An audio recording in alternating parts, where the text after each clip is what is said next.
Hi, Don. My name's Greg. And I'm John. We're part of Real Rejects. It is. I know you, John. I think we've crossed paths in the past. John Squires, right? I was wondering if you. No. My name is John Humphrey, but we have crossed. John Humphrey. Yes. You're the person I thought you were. From the Fangoria Blumhouse era of my life. Yeah, absolutely. definitely. I didn't know if you would remember that or not. I'm good. How are you? I'm so psyched. I absolutely remember, and what a great shirt. I've never seen thank you. Yeah. Well, I'll just leave this interview now. Could you please make some space for me and Don to catch up properly? I'm so sorry to insert myself in here today. It's all good. Well, it's an absolute honor to be talking with you. Thank you so much. We've been loving the series so far, and I know we had like 45 questions. I'm not even joking, but we're like, we can't do that.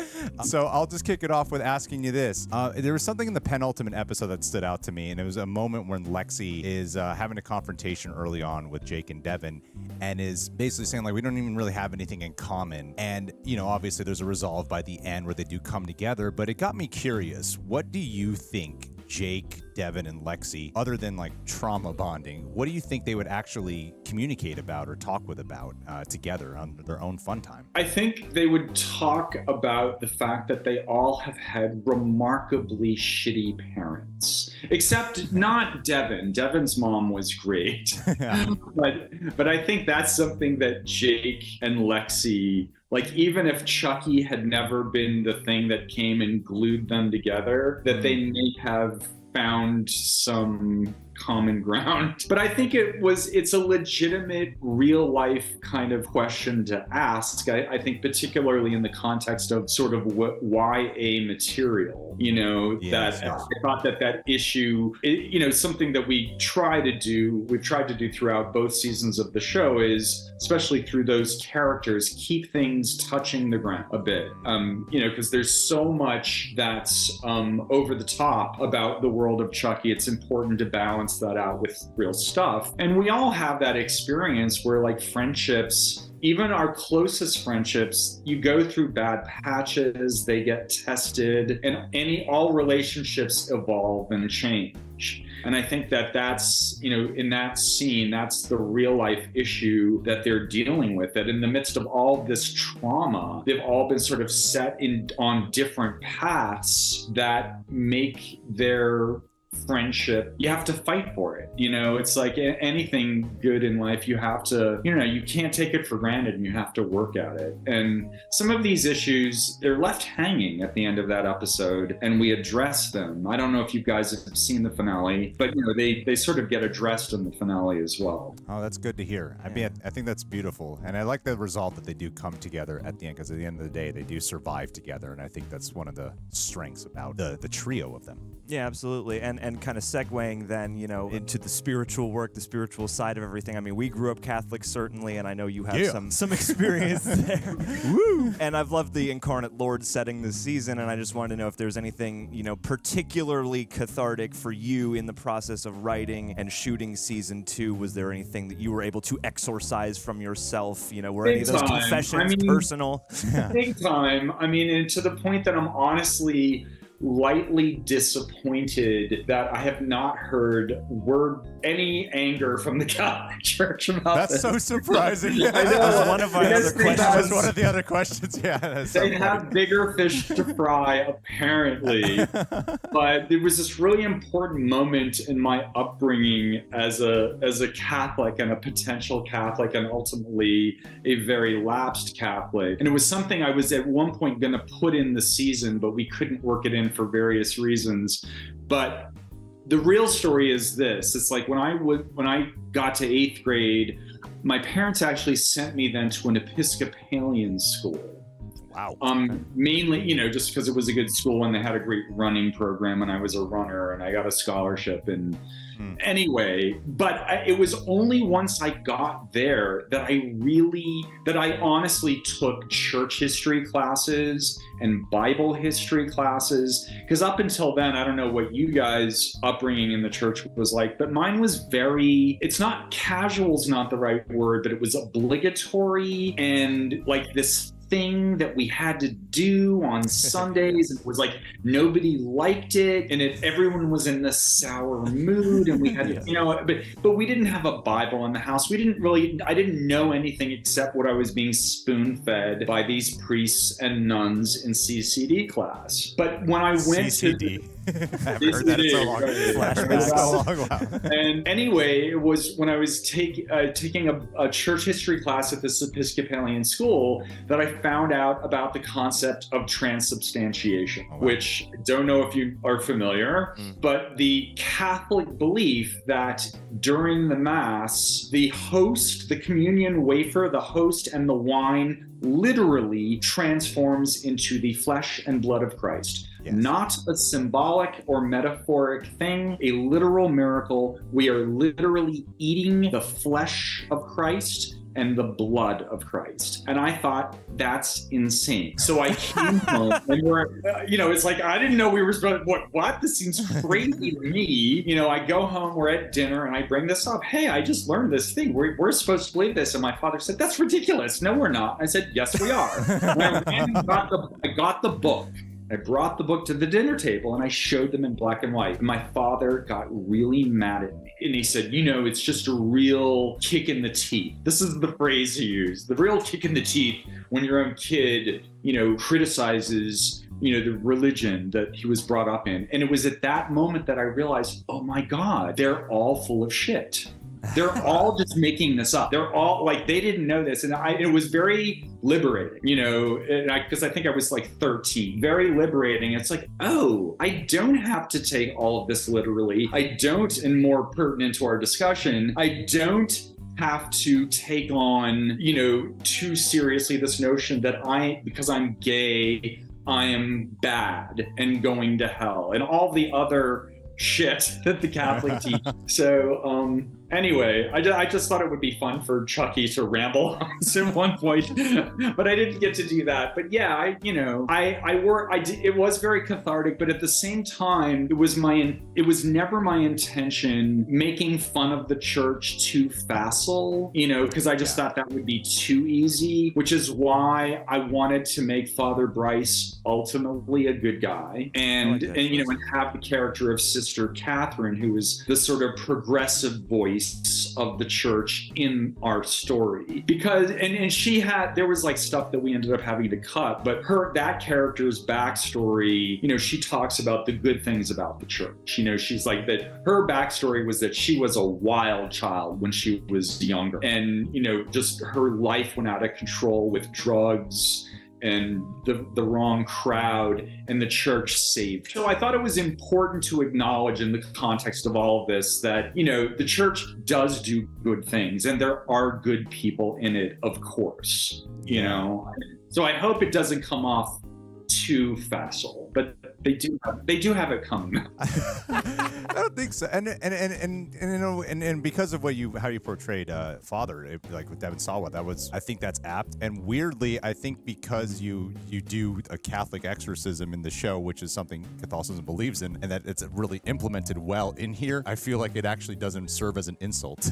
it actually it supports what you're saying in a strange sort of way, because it is something of faith. So I think that's a very fascinating thing to go down. And you've talked extensively about like characters and protagonists that you definitely can relate to or see yourself in. But one thing I'm very curious about is, what would you say you personally relate with Chucky or Charles Lee Ray himself? I think what I relate to about Chucky is his sense of anarchy, I think, and his wanting to take down sacred cows and sort of subvert authority. And certainly, he's certainly always questioning authority figures and cutting them down to size. And I think that that's something probably going right back to my childhood as a, budding young gay man, cloistered in this world that was telling me I was bad and wrong. So I have a a healthy investment in questioning the,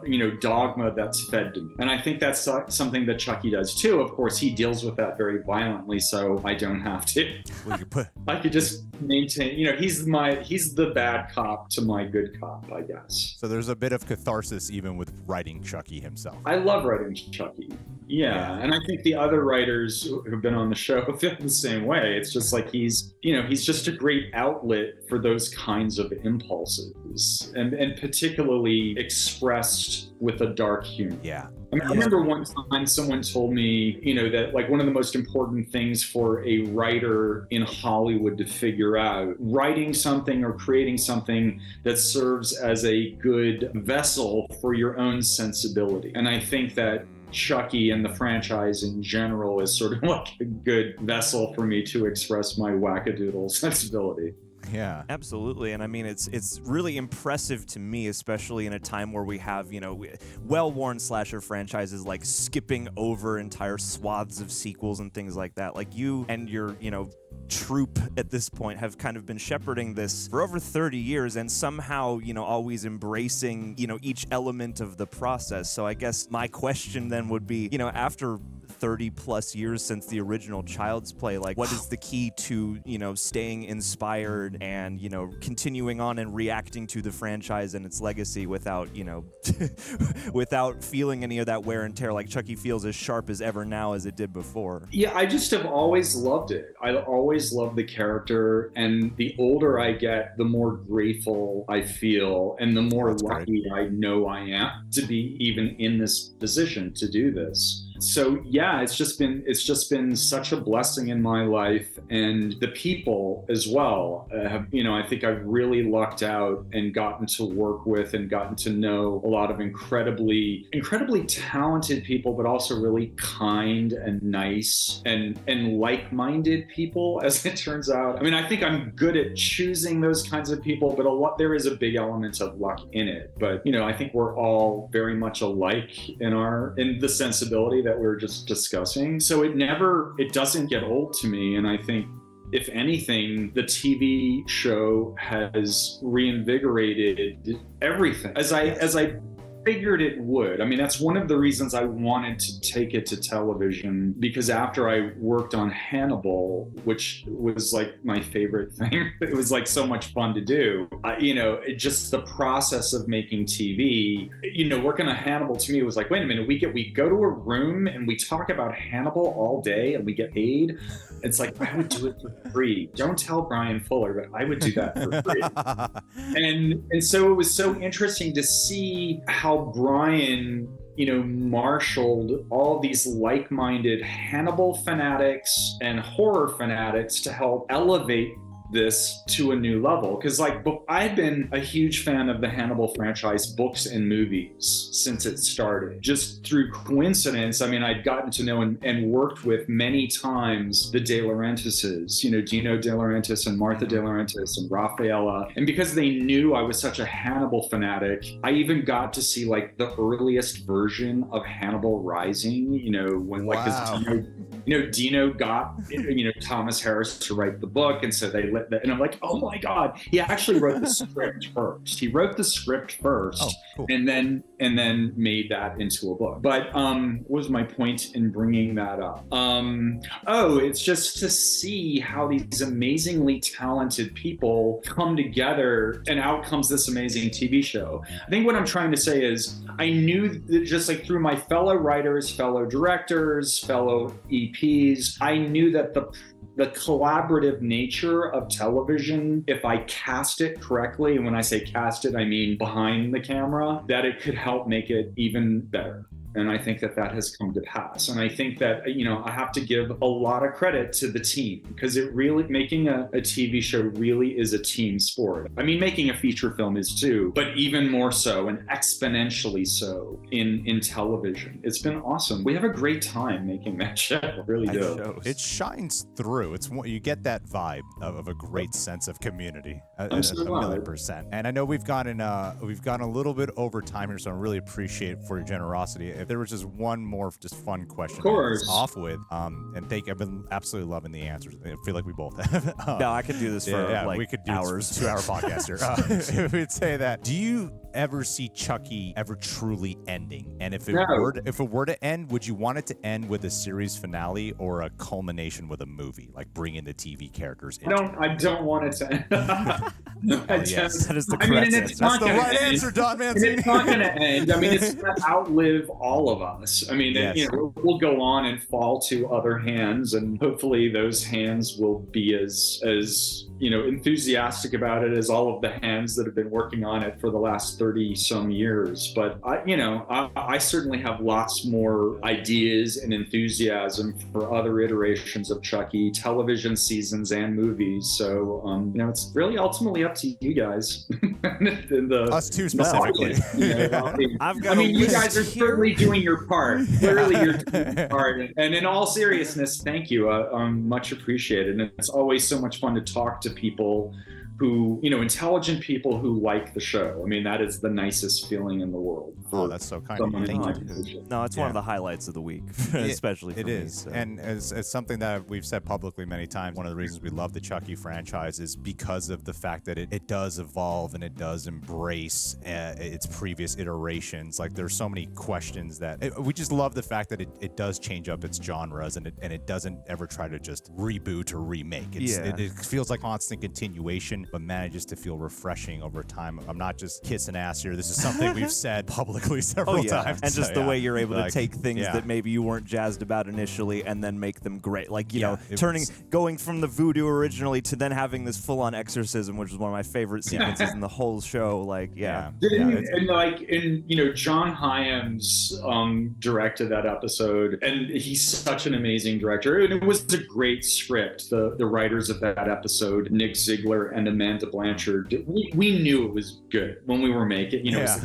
This is going to be so great. Although I must claim that I was the lucky person who got to direct Devon Sawa exploding for the Fury. Oh, no way. That's awesome. Was it your choice to do the repeat? Because exactly. So it was just just chance, because certain things get farmed out to different units, and so at one point toward the end of our shoot, I was doing a second unit, and so that shot was literally the last thing we did on the entire show. Oh, that's great. Oh, that's so cool. Explosion. And so we did it twice, and the first time it wasn't great. It was okay, but not great. And so then you try to figure it out.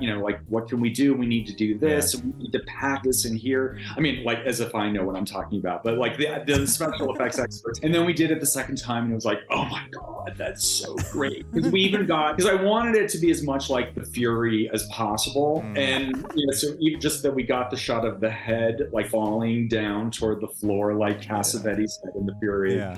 It was a fun moment. Yeah, that was a real standout. And I love the shirtless photo that Jennifer Tilly posted on Twitter recently. Well, that was by popular demand. Actually, very quickly, the original, I knew I had to take his shirt off at some point in the season. Yes. And he was of course down for it, and he's working out and dieting all season long. We're shooting, and up until near the end, what was supposed to happen, it was always scripted, that Father Bryce, during the exorcism, there's supernatural winds that come up and blow his shirt off. So he's just left standing there on the altar.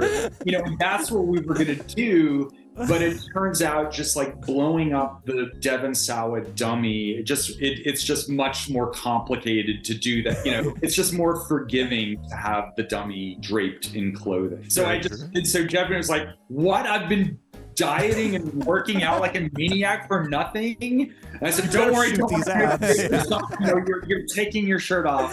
Never even fear. It's great. I hope he gets recast in season 3. Yes. I hope he does. And Bella Higginbottom too. Yeah. Oh yeah, absolutely. She was a treasure. Absolutely. Thank you, Don, for giving us one of the highlights of the year. Absolutely. This has been absolutely amazing, and really can't wait to watch the finale. And please, Chucky, live on forever. And if if we're ever in a position that you would kill us in a Chucky thing, we would not turn that down. Yeah, not at all. Yeah, we definitely do it. I'm sure everyone says that, but But we Can really you do. act? Well, you have to like send us audition tapes. Of course we will. Of course. We will 100%. Couple reels to go. Yeah, that's why we did it, Don. It's funny you should ask. All right, we'll take care now. Thank you so much. Thank you guys. Nice seeing you. Yeah, likewise.